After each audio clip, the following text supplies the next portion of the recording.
welcome to it. This is the podcast. Are we the podcast with no name? We were thinking of calling it Grad Lads. And the idea would be each episode would be sort of named after a different Hardy Boys adventure. So Yeah.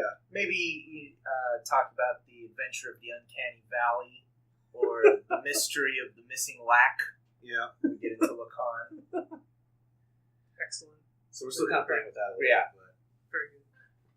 But the theme of the show, beyond just being science fiction and across all the genres, the theme of the show is heresy and orthodoxy, and how, in a Boyarin sense, those create each other, they constitute each other, and we're looking at that particularly in terms of science fiction canons. And pop culture by extension. But yeah. Especially the idea that they are reliant on each other, that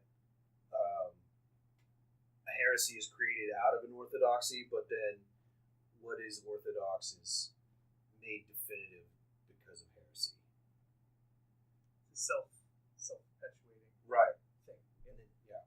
So really the only theme we have, or the only constant we know for the show at this point, is that we are going to ask of each of the different genres we interrogate, and of each of our different guest speakers, the question of, is there a heresy and is there an orthodoxy within the canon?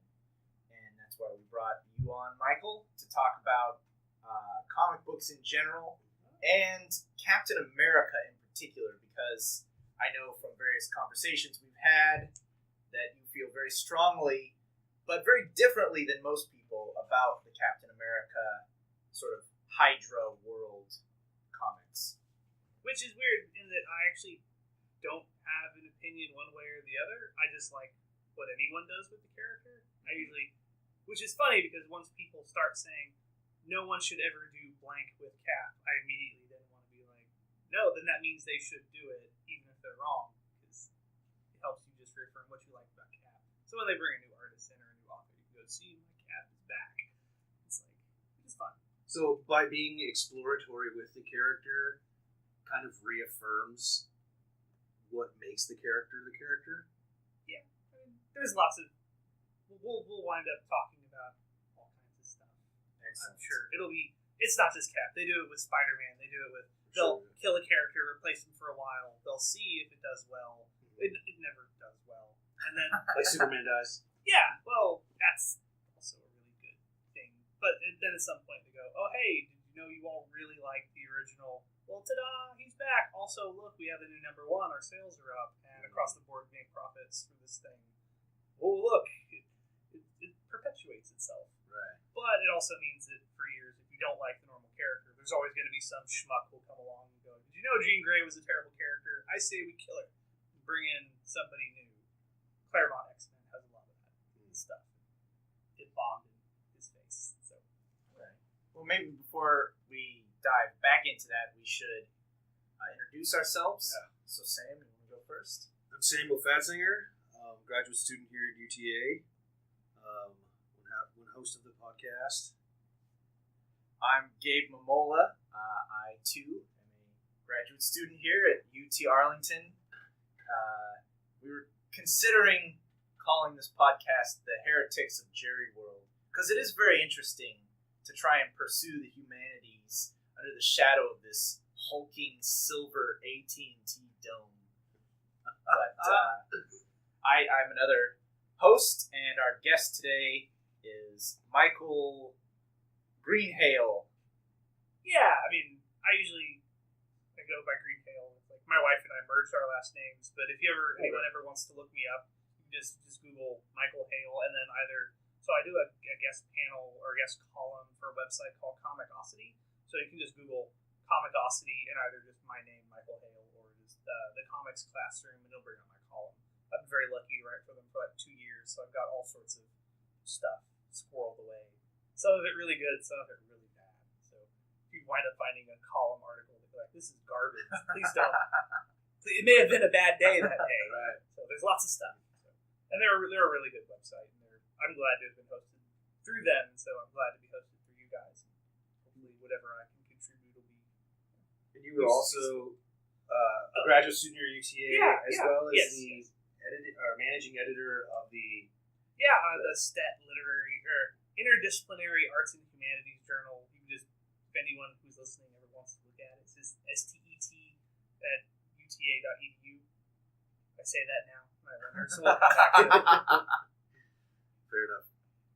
Yeah, STETUTA.org. They'll just bring you to the main site. Yeah. So I don't know if I can get maybe kind of started with something. I've been reading the book Understanding Comics: The Invisible Art by Scott McCloud, which I know you two are both familiar with. I just recently read through it. It's fantastic.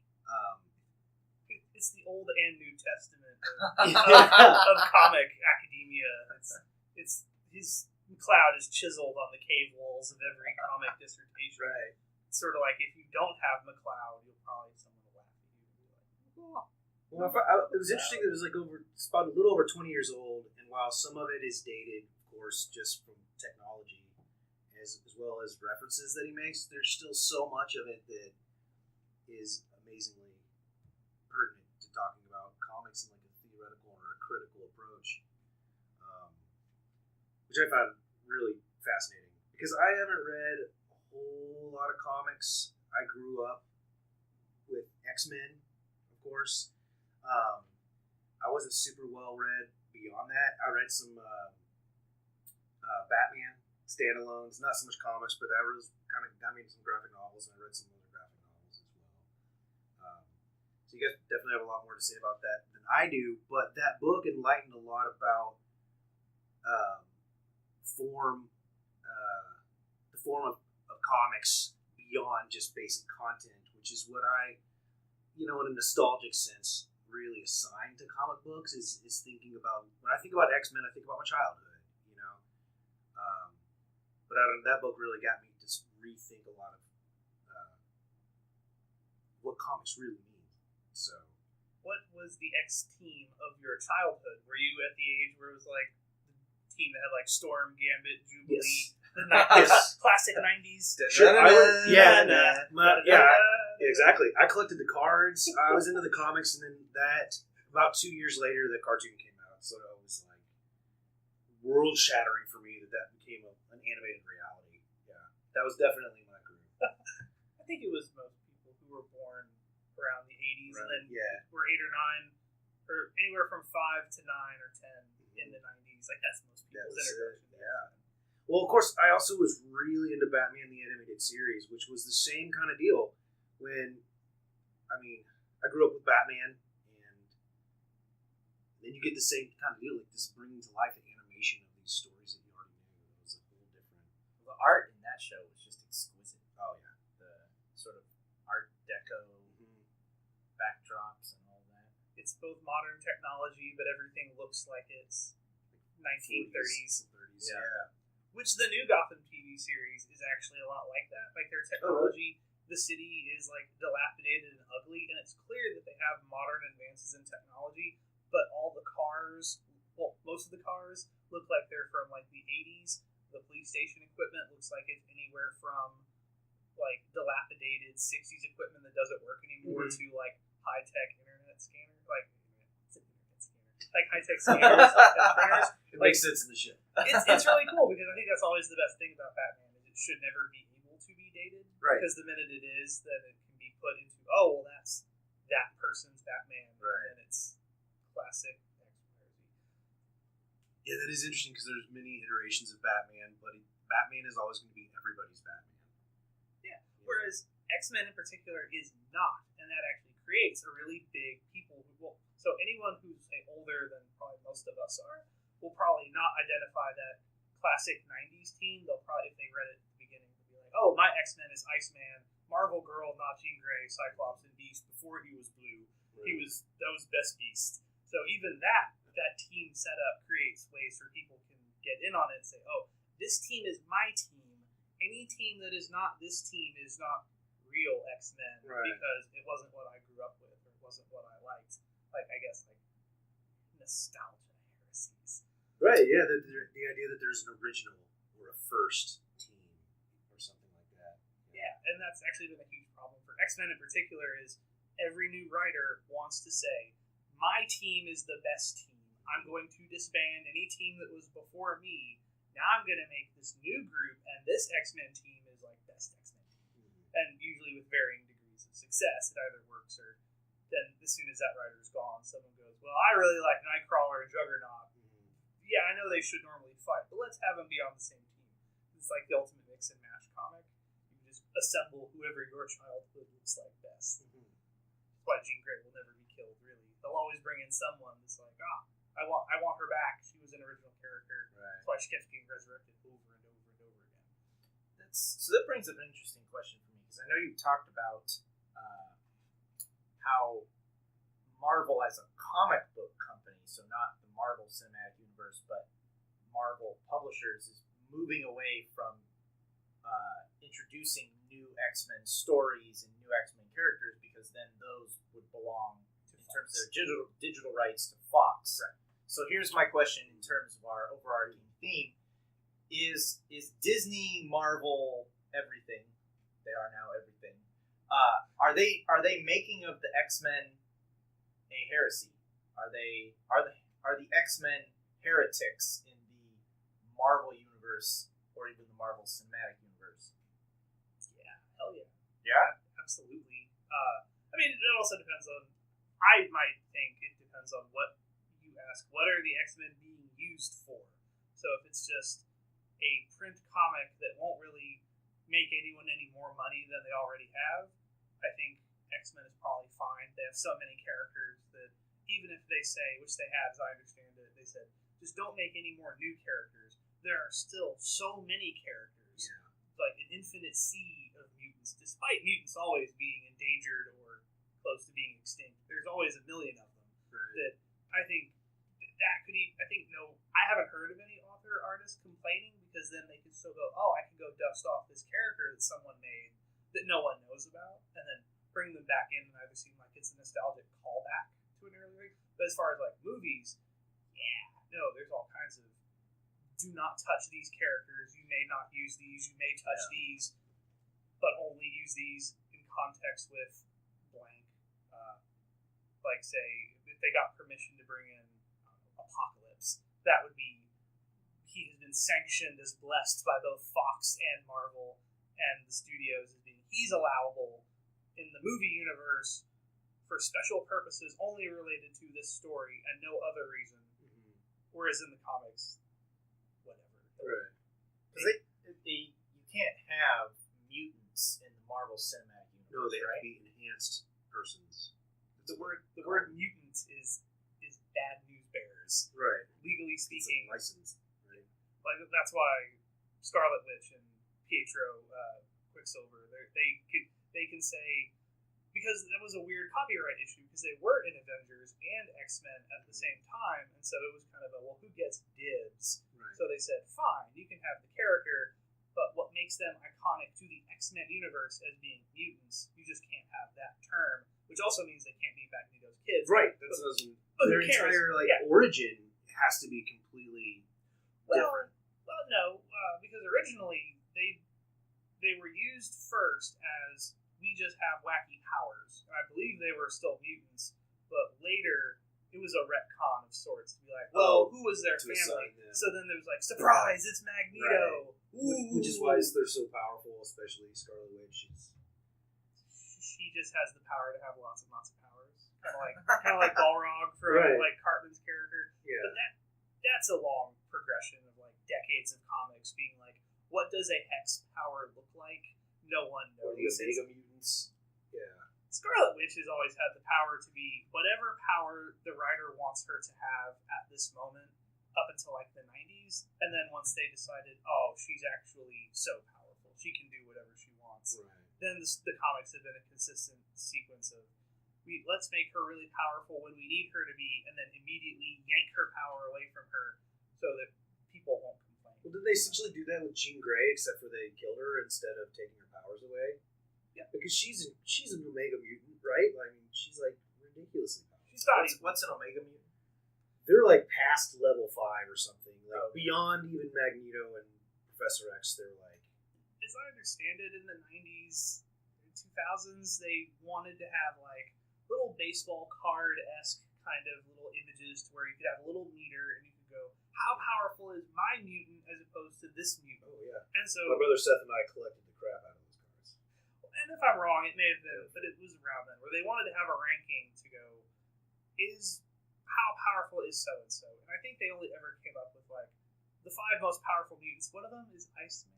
Yeah. Believe it or not, Iceman is supposed to be one of the most powerful mutants in history, but he's self-aware. He doesn't ever want to use his powers, so that's why whoever decided Iceman should be a level 5 mutant is beyond me. But like Magneto, for some reason, is okay. Xavier, sure, why not?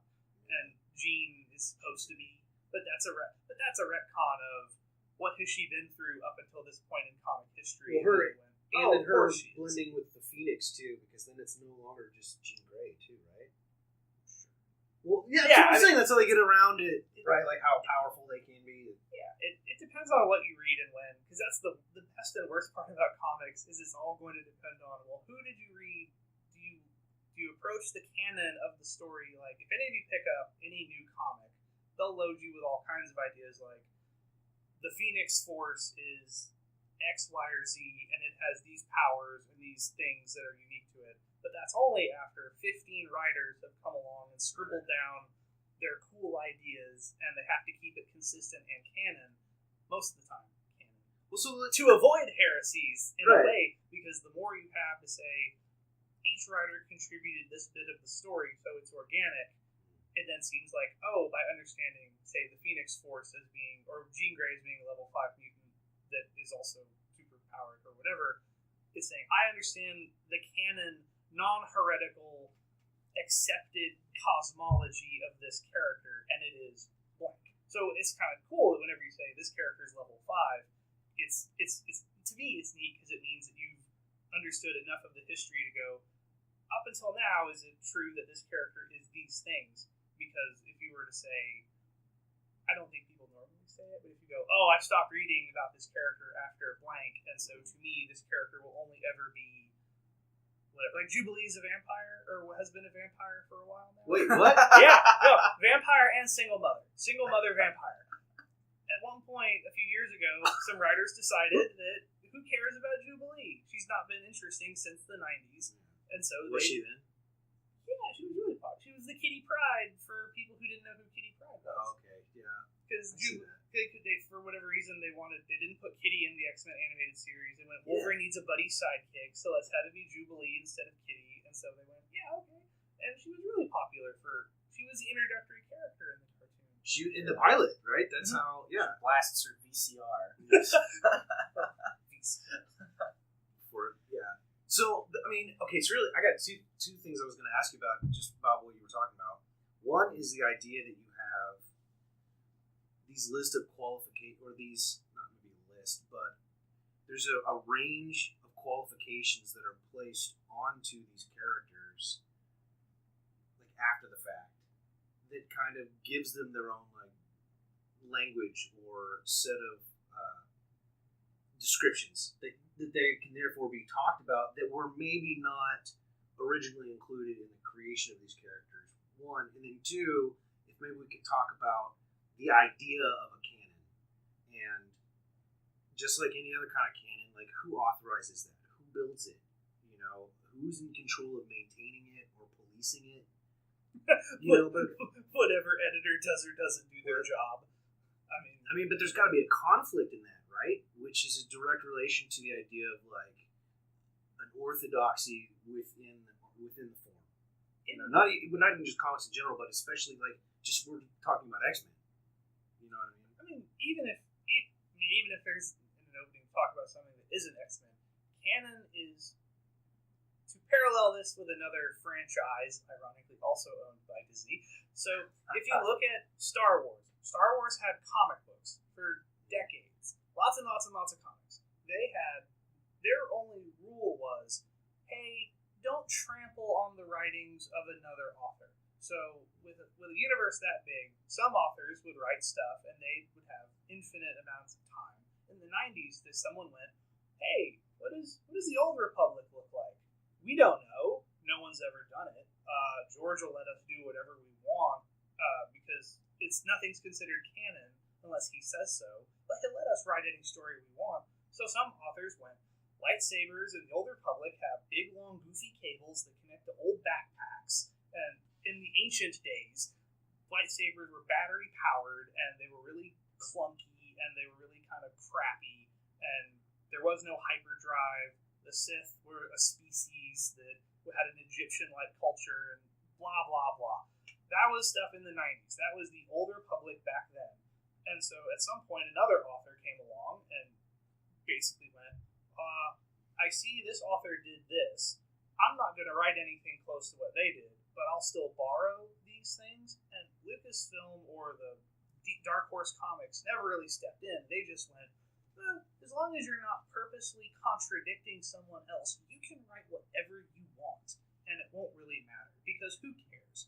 And over years and years and years, this weird system built up to where no one could really ever understand Star Wars comics, because they had editors, but two people that sat down and went, oh, what do you think about the Jedi or whatever, you could pull out, well, I like the Old Republic comics from the 90s, or I like these Obi-Wan comics from the 2000s, and there was no rules for what existed at the same time. They were all legit in that they were all non-licensed or non-canon. Like, no one would ever say these things exist in the movies, but that was it. And then that became a real problem, so they started making tiers of canons. G-canon were the Star Wars movies that were gold.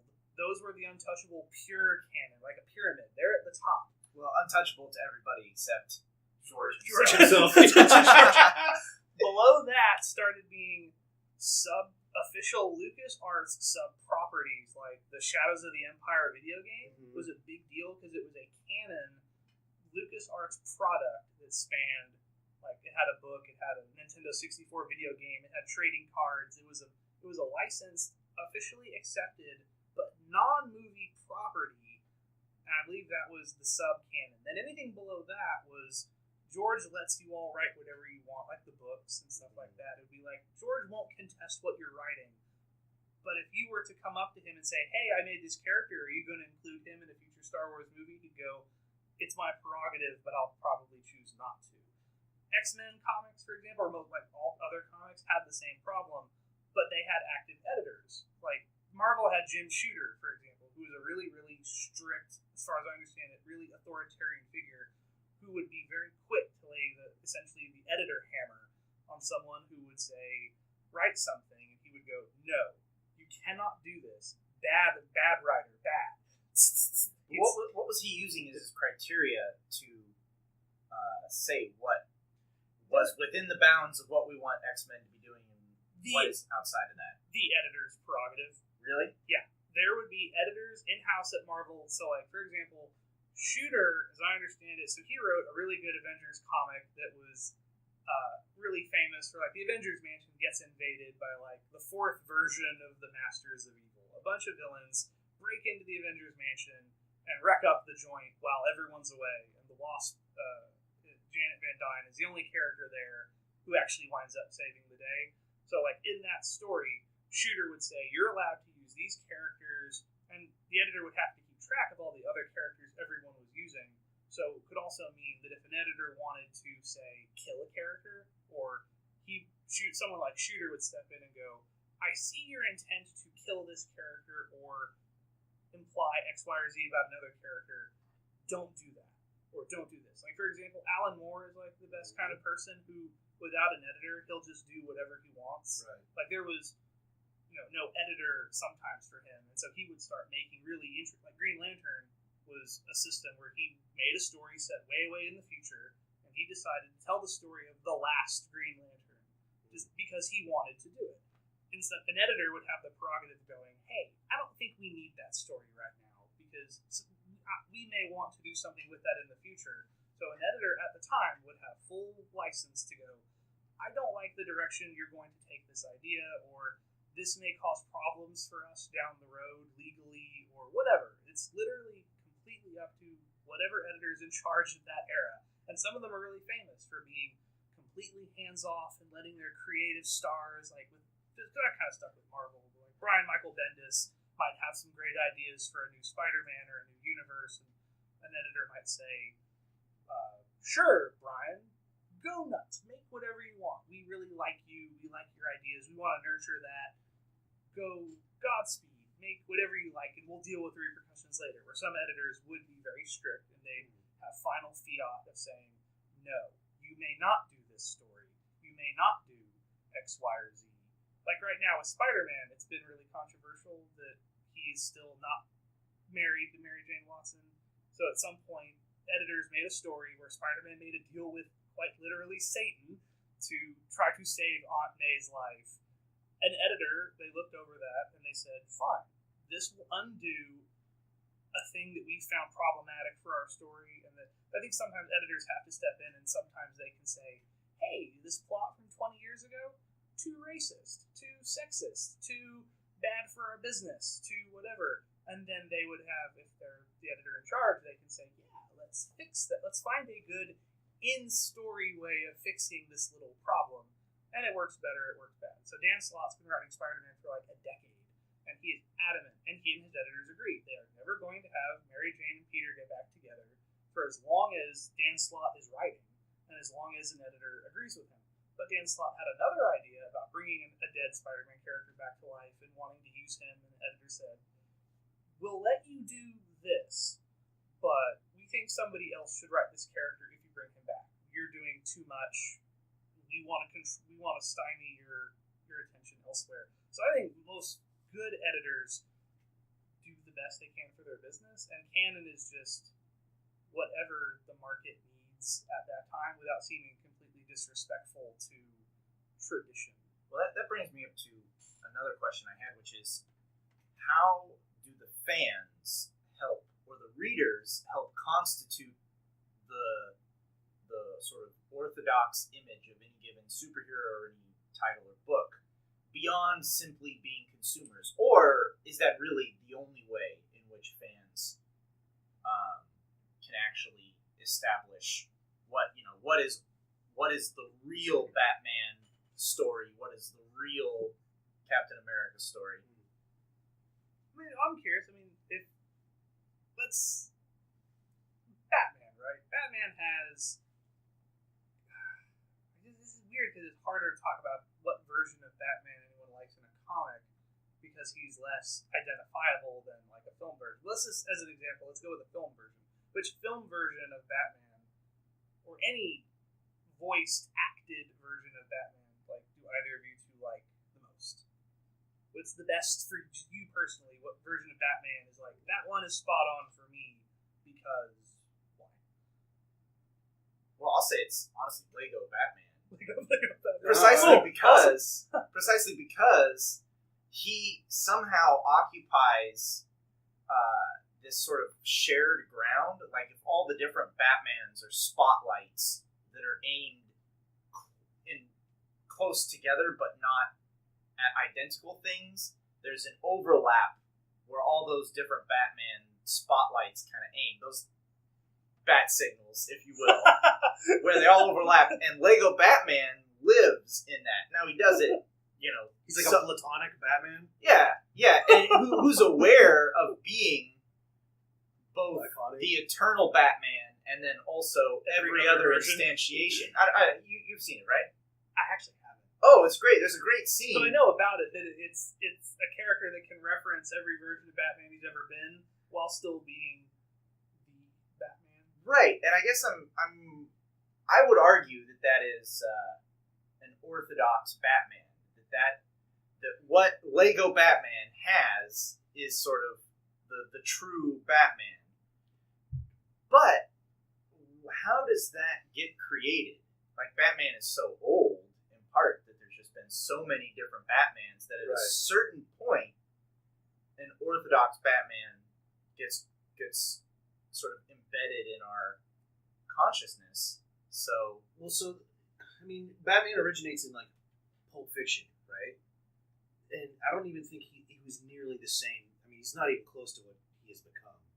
But now we would say that there are certain orthodox components that, like those bat signals, that have to overlap. Where that overlap is, that becomes of orthodoxy. It becomes heretical to talk about Batman outside of those components, right? But those components are things that people take for granted, like he's an orphan, his parents were murdered, he's a billionaire, or I guess depending what generation you live in, he could be a millionaire, but whatever, he's in the top 1%. Could you have middle class Batman? I don't think so. Right. That would be heretical Right. to the idea of Batman. Like, Right. there are certain things that have to be present in a tale about Batman, regardless of who is telling that tale. And yet I say that, and there have been lots and lots and lots of stories where people love taking away Bruce Wayne's money, or sending him throughout time, or dropping him on an island with a cutlass and a bunch of black rags and going, "Will you still be Batman without Okay, all but- your money?" But he had the money originally, right? And then it's like taken away from him? Yeah. Well, so then he still has it. You see what Well, I'm saying? Like, the character is the same, that they put him in a different situation. Writers I think the challenge is it has to be a specially selected challenge purposefully to say, I think I'm going to explain best quality of Batman is not his money, it's his being a detective. So they're like, Grant Morrison does a pretty good job of frequently trying to find ways of being like, how can I take Bruce Wayne, like, for example, because it's fucking comics, Bruce Wayne is killed and is jettisoned throughout time. So he keeps waking up in these single issues comics. One is in a 1920s style Gotham. One is in like a Pirates of the Caribbean style setting. And all these settings are he doesn't have his memory, he doesn't have his money, and he keeps being put in situations where every comic he winds up becoming Batman.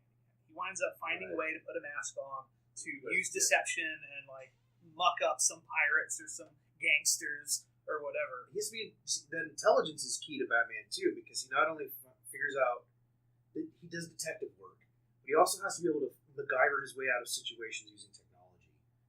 You know, he's part engineer as well. So what you're really saying though is that Batman is the mask. Yes. Okay. Oh, Batman! I think the most basic proto element of Batman is he's a human being who, even if he's going to get shot, killed, crippled, whatever, that he's still at the acceptable peak, unaltered human level of perfection. Mm-hmm. Unlike Captain America, who's like far beyond that on purpose, that he will still disguise his identity and try to use terror. Because he's a vigilante. He'll try to use terror. Now, I think what's good about that is the writer has to say, I'm arguing this is the most important part. Look, I'll make this the central thing of my comic. Whereas some people love writing comics about how rich Batman is, and he has like the Arkham Knight Batman games only work when you accept that Batman is so rich. He's peppered the city with little drop points and things like bat jets and bat boats and 15 bat armors, and your skill trees based off of having 100 batarangs that do any number of a million things, which only works when you accept that, it's Bruce Wayne, he's a bajillionaire. Of course he has all these things. I think it just depends on what format are you looking at and what does the writer want to say. I think comic book characters are cool because they can, especially old ones, like characters like Batman, where they're so old, you can say, I think the best quality is this, but it's not his only quality. Mm-hmm. But for me, ex-writer, I want to highlight this thing, but seldom do they say, and this other stuff doesn't exist. They just take away something at the moment. Like some writer will say, I'm going to make Bruce Wayne poor. I'll take away, his money will be lost in the stock market. Or Gotham will be broken off from the mainland because of an earthquake, and Bruce Wayne can't go back easily. Is he still Batman if he's not in Gotham? But no one ever robs him of these other qualities. They just temporarily shuffle them aside and go, for now, let's focus on this thing. But Lego Batman is the exact opposite, where it sounds like it's someone went, I love all these things about Batman, and because Legos are modular, buildable things, we finally have the best format to make a composite, constructible, platonic form Batman that can amorphously be everything at the same time. Well, you while find still out being that silly. the person the person that loves Batman the most is Batman. But my question though is still, who created that orthodox Batman? Was it the writers, the editors, the readers, Time, the filmmakers? I think it's time. I think it's a composite of every generation. Like, so, I mean, Batman in particular. So, for example, my friend's father really believes, true, hand to God, he thinks Batman is Adam West. Camp, bomp, boof, Yeah. Bort. Like, he really thinks that Batman is a silly, funny, Right. hilarious character meant to entertain children on TV. And the idea of Tim Burton ever having made Batman serious is the affront to what Batman not only is, but what should have remained throughout history. So he really thinks that he likes Batman. And whenever he talked to this person, he's fine with the movies, but he's like, it's not my Batman. Adam West. Batman is funny, campy, serial pulp that's just goofy, like lighthearted fun. But that's a reversal, right, from Bob Kane, who is it Bob Kane, right? Yeah. Yeah. And Bob Kane is Zolfinger, yeah. Was much darker and it wasn't like that cartoony. But Right? that's the thing is time made it so So that's the thing, but it's not the original then that but it, necessitates what is like orthodox about it. but it could be someone's original from when they first picked up that. So for this person, my friend's father, he would have been old enough to have first started reading comics during the Comics Code Authority era when they wanted comics to be goofy and funny. Ha-ha! And so Batman would have a car with his face on it, and Joker would have a car with his face on it, and Catwoman had big old cat ears on her purple Julie Newmar style clothes, and was a diamond burglar, and they chased each other and had adventures that involved exploding pies. That's what he would have spent years watching and absorbing that Batman, and he may not have had access to older versions, because I think back then, I don't know how easy it would have been for anyone to read. There was a non-trade paperback Time, so I think first off, Time means the media production would mean that, like, for right now, we can all look up any era of Batman we want. We can go online right now and read panels and pages of everything. But I think for certain generations, you were stuck with whatever Batman you had. Yeah. But did you know that was bad? Like, kind of briefly going back to Star Wars, my friend, my spiritual father, this guy that kind of took me in and sort of raised me, loves the Phantom Menace. Loves it. Believes it is just, I mean, the prequel trilogy is the best trilogy. And when you ask him why, he's like, you mean to tell me that more Star Wars with fighting robots and crazy spaceships and lots of wacky superpowers? He's like, do you know what my extended EU universe was? Star Wars Christmas special. He's like, that's all I had. He's like, that's it. That's all I had growing up. Right. And he's like, so I had a lack of this thing. So I now that I have more better versions, that's what I want. I want more of this. I got more of this. So for Batman, for my friend's father, he loved his memories, his nostalgia is tied up with identifying Batman as these qualities, and that made a generation of people who will love Adam West and they'll love that version of Batman. And then the next transitory generation would have grown up, like us, would have grown up with a return to like the pulp, like the animated series version. Mm-hmm. And so, but also Burton, which was much darker. Yeah. And you could, which would have been, Dark Batman. Oh wow, I only ever knew him as silly, goofy thing on reruns on TV. But it was kind of like that, which was what was interesting is that it was kind of a blend between the two. I mean, you obviously have Tim Burton's touch on it in his the animated series version. no, Was it blend? no, Tim Burton's. Oh, I think okay. because Tim Burton, all of his work is highly stylized, but you also had so much. I mean, Jack Nicholson's portrayal of the Joker was incredibly cartoony, and you have the big, the gas, and there was it's a lot of camp with also his like stylized, and there was a lot of darkness, and you could tell that everything was a set. There was no like photorealism really involved in it. You know what I mean? It was meant to be a fantasy, but just a darker version of what like Adam West Batman I think it was just Tim Burton. I think it was just him letting That's his his style. Yeah, I think that was his best strength. Was I don't know how much. I guess it would have. But see, that's weird. Is like I'm not sure because I was too young to really. I wouldn't have known enough about Batman to know if it was someone. If anyone watched that and went, at last we're back to the pulp roots of Batman. I thought that it was, ooh, this is really dark and spooky. This is nothing like because I only ever really knew Batman from the reruns of Adam West stuff that was on TV. And I remember watching that when I was 4 or 5 while I was sick, and I really liked it. Yeah. I never watched that at first and went, this isn't Batman. So when there was the animated series and the Tim Burton version, I thought, ooh, this is cool and different. When some other generation, like my mom, would have been like, oh, this is a little bit more maybe like what it was before it was pitched for kids. But Ninja Turtles is like the same way. Yeah. It's the same story. Starts off really dark parody of like The Hand and like Daredevil.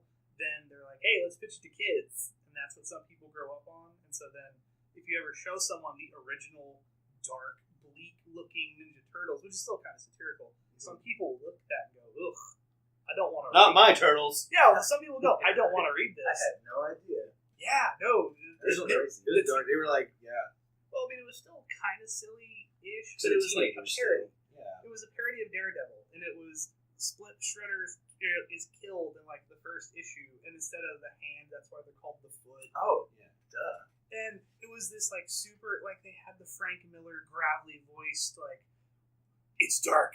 We're going to find the person that killed our sensei. Like it's stuff like that, but it's so over the top, and they're turtles, so you're kind of meant to look at it and laugh. But if you compare that, the original, to like the Saturday morning cartoon version, you might not even be able to tell it's a parody. You might just think, whoa, what is this? Yeah, but we get Krang out of it, so. Yeah. But I think that at the time, each generation, and I guess that would mean any group of children age 8 to 18 will base their buying and informed decisions on what came before. They'll choose and they'll say, I either like what I have access to now, and some generations may not have that. They may just go, I'm stuck with what I have. I can't buy older comics. I don't have access to whatever. So they may be stuck in saying Batman or this character is blank. Then another generation will come along and they start making buying choices based off of, I like this version over here more than what you're presenting me right now. And then by the time we get to the third generation, there'll probably be enough market material to go, seems people really respond better to this version. Let's pitch this to them as the mainstream market brand character. But as we get further and further along, we're now at the spot where, like, they they brought Adam West and Burt Ward. They had them do, I believe it was Burt Ward was part of it. They did like an animated movie, a DC animated movie that was Batman, like Adam West Batman, like classic adventure stuff. They made like a straight to DVD movie for him and said, hey, do you want to be a part of this? Do you want to have fun? Was it good? Yeah, it was because it was camp. It was I should ridiculous. track that up. Yeah, for sure. But they make different properties now to target what people like, and sometimes they'll base decisions unfairly or fairly off of what does well. Like Spider-Man is a big thing where they're pitching it to be really like, I don't like high school Spider-Man. I hate high school Spider-Man. I detest high school Spider-Man. Spider-Man to me should be a professional photographer who is in college or is at least outside of college and is a fully formed, functioning adult who's able to buy his own apartment. That he may have other financial problems, but for me, that's what I grew up on as being an enjoyably decent Spider-Man, because I grew up on the 90s comics with Todd McFarlane, where he was a functional adult. I find he still had problems, but I find it weird the almost creepy, childlike desire to be like, let's make him young, over and like Benjamin Button him. And keep like sending him backwards in time because Marvel keeps wanting a new market share, saying we want this character to be popular. What's popular? Teenagers and kids. Who will they identify with? Adult. This version of the character? Nah. They want to see him. Something like that. Are you going to say Billy Batson him? Well, that plays into a question that I have about different forms even of comics. So, like, the idea that you could have a different market share, or a different product, or a different variation of the same product to sell to different market shares? Is that what informs decisions of giving certain products to certain artists like Alan Moore or Todd McFarlane? These people who have like very stylized, and who are obviously, like you said, these creative stars, and they're like kind of taking your own way.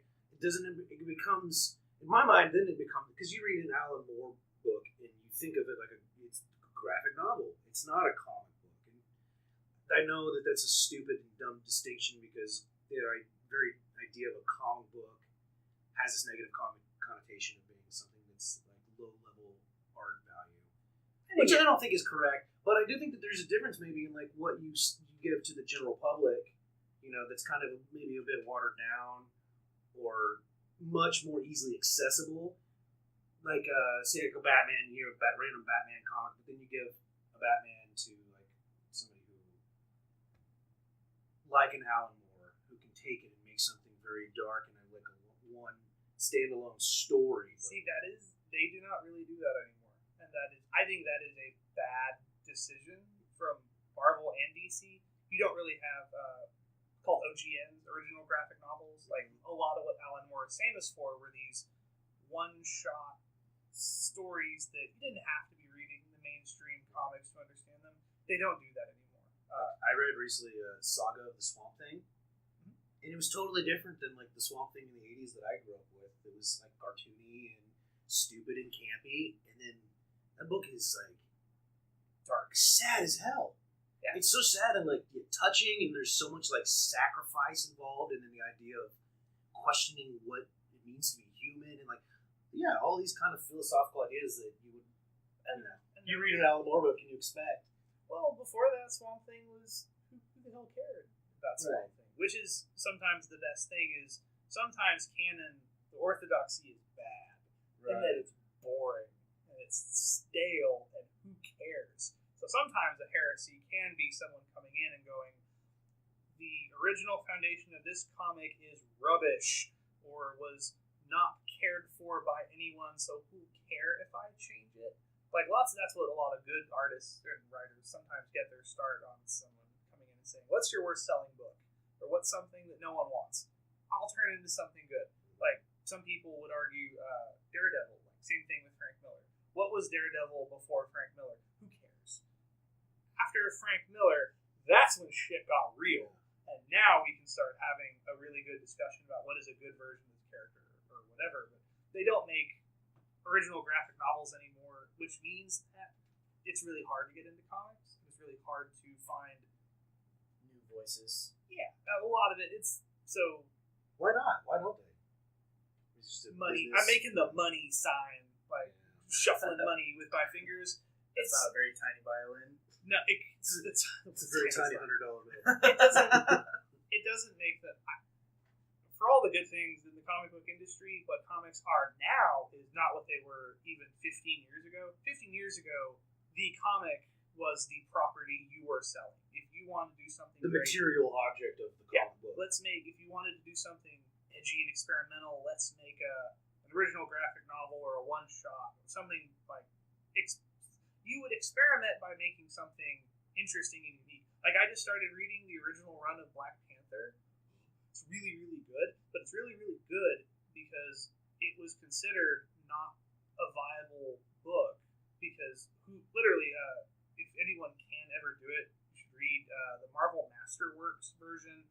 It's really cheap. You can find them on Amazon or elsewhere. But in the introduction, the author was talking about how nobody cared. First off, about doing anything with Black Panther as a book anyway, because it was a spin-off of a book called Jungle Tales, which was just like Tarzan-esque pulp schlock. Mm-hmm. And so then it was a question of, well, should we take a risk? Because if we have this character and we want to give him his own comic, if we put it in Wakanda, all the characters are African. Who's going to want to read a book full of African characters? The idea was no one. But they gave this artist team and this writer the chance saying, make whatever you want. We'll see if it does well. His pitch was saying, I want to have 12 issues that are 12 or 24 issues. It's all one story. that is not a serial episode by episode thing, and it was never done. But also, no one was like looking at him saying, "Oh boy, let's see how this goes." They were kind of like, "You can go off in the desert, and if you survive, good for you." And why was that? Why weren't they looking? It just wasn't as What wasn't around 15 years ago, or whenever you're talking about the beginnings of Black Panther. And this is a leading question. Oh, then just answer because I'm not sure. In what way? Well, I mean, Like the MCU. yeah, right. Oh, yeah. Well, Because now they're making money hand over fist, but it's from a completely different medium, but using the same IP. but back then, what was in the introduction? He talks about how there would never have been a long-running 12-issue story. It's considered the very first Marvel original graphic novel because everything from every first issue connects to the next one until they get to 12 or 24, and then the story's finished. Because usually it was each story is a one and done. You read it, you're done. You might have a two-parter, and those were pretty rare. Or annuals would be a big thing. Yeah. But that was an experimental, like, oh wow, let's take a risk. In hindsight, everyone really appreciates the work that was done on that. That was just Marvel, right? Because there are other publishing houses that were doing that, like Vertigo and stuff, were making these. Vertigo was the 90s. This Black Panther was like the 60s and 70s. You said 15. You said 50 years ago. I think you said 15. Oh well, that was. That's what I was like. So even So even 15 years ago, though, the model still was by that point. Hey, if you take a risk, you make an original graphic novel, like something like The Killing Joke, which Yeah. Alan Moore hates now. Really? He hates it. He hates people identifying with that story, but it's still famous because it was a good experiment and it paid dividends. Now the experiment is let's make a movie with a talking raccoon and a giant walking tree. Let's see if anyone will actually buy it. Let's make like they experiment with like new kinds of like cartoons. They'll like remake Spider-Man in different ways, which is another canon. Like some people, did any of you ever watch like the '90s Spider-Man cartoon? Yeah, it's considered like really good, even though its animation was bottom of the barrel / throwing the barrel away. Like they would reuse stuff all the time. After that, they had like a horrible MTV Spider-Man, like it was 3D. Then they made Spectacular Spider-Man, which everyone arguably agrees it had a really unique art style and everyone really liked it, and they got really attached to it and it was canceled. Then they made a new Spider-Man cartoon that was episodic. Every episode was just a one-shot. Doesn't matter if you've watched one episode or 10. You can always. The idea was you could turn the TV on and not be lost in what you were watching. And most people that I'm aware of hate it, but kids love it. Like kids think it's fantastic. It's the best because it's silly and it has like Family Guy style cutaway gags, and it's silly. But some people who like Spider-Man for a narrative are like, this is not what I want. But for Marvel, they're like, well, we're making a new experiment to see if this will be good or bad. And now they're making that went on for like 2 or 3 years. Now they're going to make another one that'll tie in with the new synergy for like the new Spider-Man. So all their creation goes into things that are not the comics. No new creative.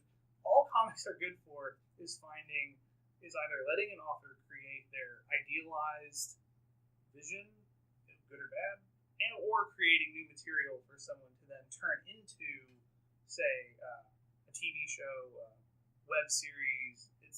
Their properties are now content generation platforms for other stuff. So comic books are just minds. They are places to go to generate other media. Yeah. At least that's what editors, I don't know if I think they appreciate that they're at a state where they can do that now, where they can say, hey, we can have a Black Panther movie. How cool is that? And that'll reach infinitely more people than it seems like the inverse of what it should be, though, too, because, I mean, a lot of the problem with licensing of these characters and these plots by different companies is because, like, with Marvel, they were going bankrupt, and so they were selling off piecemeal, but they were still creating content. But now they have tons of money, and then they're not making content? That just seems kind of... Oh, they're making content hand over fist. It's just... No, I mean, like, print content. Oh, they're making content hand over fist. They're generating books. Like Marvel has a huge problem. There are too many books. Too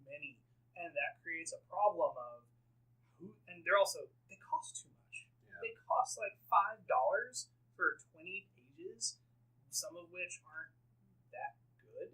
So the idea is there's a big pitch to say they should create a trade paperback market to where don't release all your books, release a third of your books as a serial issue by issue, save the other stuff, let an artist team create 13 issues worth of material, but put them together and sell it as an OGN, as a trade paperback. That way, when you're buying it, you know I'm buying a finished product that is good or bad. There was a comic that came out recently that most of the most popular ones, most of my friends who don't read Marvel don't read it because the books they like are written by authors who don't want to do big picture work. They want to. There's a character named Barbara Morse, like Mockingbird. An artist made, or a team made a comic for her that lasted about 8 issues, and it was canceled. It was canceled because it had some controversial topics in it that, while received as positive by some groups, still didn't really help the sales. Its sales were under X, Y, and Z, so they just said, we have so many books, this one over here, you're getting the axe. And some people saw that and went, well, thanks, Marvel, you're killing one of the only books I like reading, because I don't want to read a book that I have to know the entire fucking history of Captain America. I'm not going to pick up the Captain America book. I don't have all the time in the world to read all its history. I want to read something I can start right now. And that was a book that arguably, like, they could. There's a comic called The Invincible Wasp, which is about, like, Ant-Man's daughter, which is really adorable. It's, like, a wonderful comic that, like, in a few pages goes, yeah, Ant-Man, Giant Man was my dad. He doesn't know I exist. I'm coming to America from Russia. I'm optimistic and happy, and I want to make a team of girl super geniuses. Like, it's just a really cute comic. It's only had 5 issues. Some people are worried that if its sales don't meet X, Y, or Z, it'll just get the can. But you can make a Wolverine book or a Spider-Man book, and it's going to sell gangbusters. Yeah, and so some people think it perpetuates. Some things are so iconic that the print media will bear out. Like, if you want to boost sales, make a Batman book or have a tie-in with Batman, and all of a sudden, or an iconic character. But they make so many books that if you were to go to a comic book store, like, because we have one near us, go to like Wild West Comics or whatever, and just look at the titles and just see, and ask yourself, do I know who this is? Do I know who this is? Do I know who this is? Do I know what this team is? Like, there's a team called the Champions. Has anyone ever heard of them? They're brand new. It's full of new characters like Vision's daughter. Time trap. Vision have a daughter. King made a really good Brian. Sorry, not Brian King. Tom King. Why am I getting his name? Vision number 1. He wrote Vision number 1. Tom King. Yeah, Tom King is a really, really, really good author. He decided that Vision should have a family, so he made himself one. He wants to be human, so he made a wife and a daughter and a son, and bought a house on Main Street and goes, it's dark.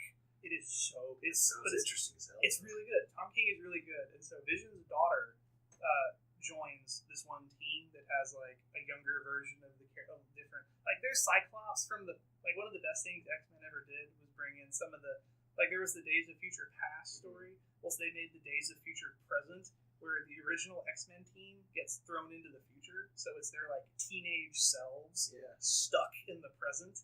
So like there's like teen Cyclops and teen Jean Grey and like adult Beast and Havoc. It's just I believe it's just Angel, Beast, Cyclops, and Jean, and they're stuck and they can never go home again. So it's like teen Cyclops having to be like, oh, it turns out my future self is an authoritarian. Like that's another heresy is Cyclops is now Magneto, and he has been for a while. Right. And I think it's the best possible thing you could ever do with him. But he's also dead, so he died recently. So he'll be back. Not yet a vampire. No, he's not a vampire. So is this sort of proliferation of books? Does that also mean that you seem to be implying it earlier, but I'm curious if that was your intent. Does that also mean that these books are less adventurous and less experimental in and of themselves? Some are. Someone will look at The Unbeatable Squirrel Girl is like a really goofy, silly, fun comic that's like ridiculously adorable that pokes fun at, like, one of the stories is a version in Doctor Doom from the 1970s uses a time machine he stole from Reed Richards and comes to the present. So he's being shown around by Squirrel Girl trying to figure out where am I, and so one of the gags is people like, oh, it's Doctor Doom, and she's like, no, it's a cosplayer, don't worry, we're on our way to a convention. Like, it's funny. Like, nice. she like, it's a silly fun comic that arguably is a good use of that author's creative time, and it's fun. Versus some books, like, trying to think of ones that don't need to exist without being. It sounds like there's tons of them, though. There's at least maybe 50 to 60 titles. See, what this makes me wonder is why don't they have? I mean, they can digitize everything, and digital quality is so high. I mean, obviously, for a lot of people, you can't replace the tactile function of turning a page, of course, but it seems like they could do a kind of subscription model. They sort of be able to, and then you could even have a rating system by users, and so people could be like, well, they have Marvel, for example, has a system where you can pay money a month, and the problem is it's not up to date. So the idea is you pay, I think, like $10 a month or something, like Netflix or something. But you don't get any comic that's been released for the past 6 months. So if you want to read anything that's current, you're out of luck. Which is usually the one thing that anyone wants to read, because by the time a comic is done for 6 months, you just buy the trade paperback if you really like it, because you probably already read it. If they were doing, lots of people complain about the online model. Comicosity is as close, or Comixology is as close to, I believe it's a cheaper system where you can download their books and read them through them, and you can keep up with everything that's current, and it's, I want to say that their prices are actually a little cheaper, but they have deals. So they'll say, hey, do you want the last 4 trade paperbacks of Avengers for this past story arc? We'll sell it to you for a discount, and you can read it online through our website. But it gets into some problems where if you want to read them on your device, I don't think you can download them. I think you have to have a web browser, so it's web-centric. Right. Which is also, some people think that's no problem. But lots of books some are good, some are bad, and the market tends to, like certain trends in comics right now, some people want extremely progressive, non-traditional hero characters. So recently Marvel tried that, and they had all their comic run, like most of their major characters, be temporarily replaced by younger, non-white versions of their main run. And so they would be in the main books like Avengers, and they'd have their own smaller books.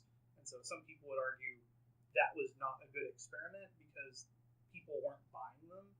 And one of the CEOs of Marvel had a really off-color comment about, look, diversity hasn't helped us. When in reality, it's no one's going to buy all your books because there's too many books to buy.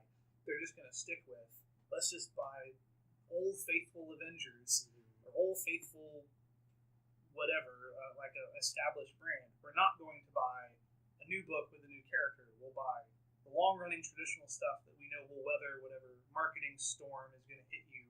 And now they're trying to go back and change their mind. And they're like, oh, now we're going to make the Generations line. And your old favorites are coming back. Don't worry. Steve Rogers will be back to his old self soon.